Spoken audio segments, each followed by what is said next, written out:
When we push ourselves beyond our comfort zone, we often get more out of life. Skeleton racer Mellisa Hollingsworth learned this lesson firsthand from her father, Darcy. With him as her difference maker, she was able to face challenges head on. Grew up on a ranch in central Alberta. My parents raised bucking horses, and so rodeo is something that is a part of our family from generation to generation. But it didn't come naturally to Mellisa. She moved to live with her father and stepmom when she was 8 years old. Ranch life was a bit of a shock for this little girl from the city. She was a sissy girl. She was kind of a town girl. She didn't want to get dirty, so that was kind of a change of life for her. When I was young, I was very insecure. I joined the basketball team because my friends were doing it, but I was awful. I was terrible. She just lacked her self-confidence to take chances, and just because you're a girl, you still got to take chances.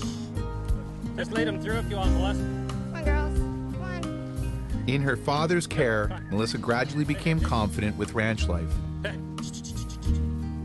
I guess having the upbringing of riding horses that teaches you to not be so scared all the time.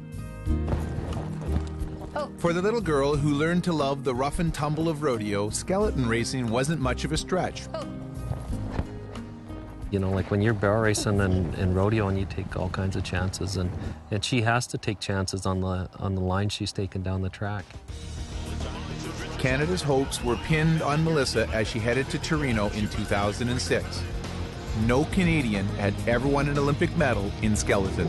The race in Torino was definitely an emotional one, that's for sure. I had 17 family members and friends along with me. Mellisa made a mistake on her second run and thought she'd blown her chance for a medal.